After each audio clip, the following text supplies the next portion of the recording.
you start to work your core muscles, it's really important to understand what they are, because your core is much more than kind of just your abs and that sort of six-pack that everyone's after, but you don't really need. So it's important to think about your core in three parts.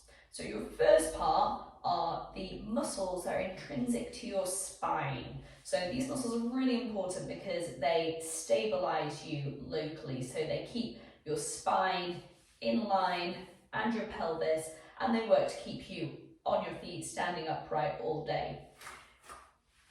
I'll use a lot of exercises to train these muscles towards the start of a program, because it's just like the foundations of a house. You've got to start at the beginning and build up. So a lot of the exercises to work these internal core muscles include things like a plank or a glute bridge, generally things where you're staying still. So we take the plank as a good example.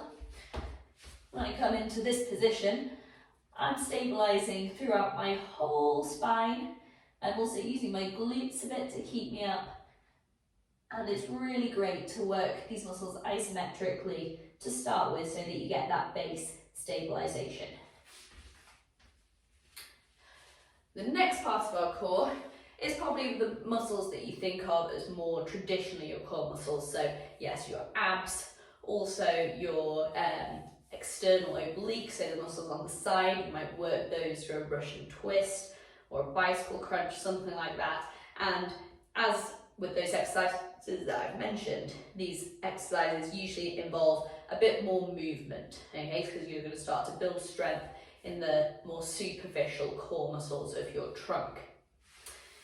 The third part of your core, now these are probably muscles that you don't really think about as core muscles at all. So we're talking about your lats, so big muscles in your back, your hamstrings and hip flexors, your quadriceps.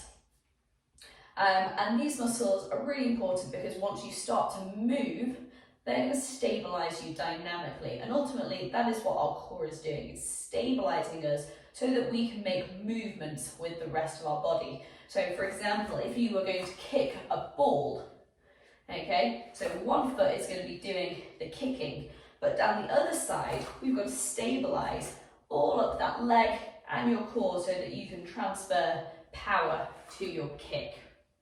So as I said, throughout my programs, you'll start with stabilization exercises like the plank.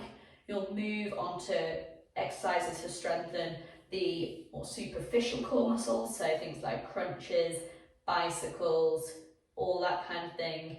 And then finally, you'll move into some less traditional core exercises. So you might have something like a single leg deadlift, like this. So we're still stabilizing with our core here, but we're also using our hamstrings and glutes to stabilize as well.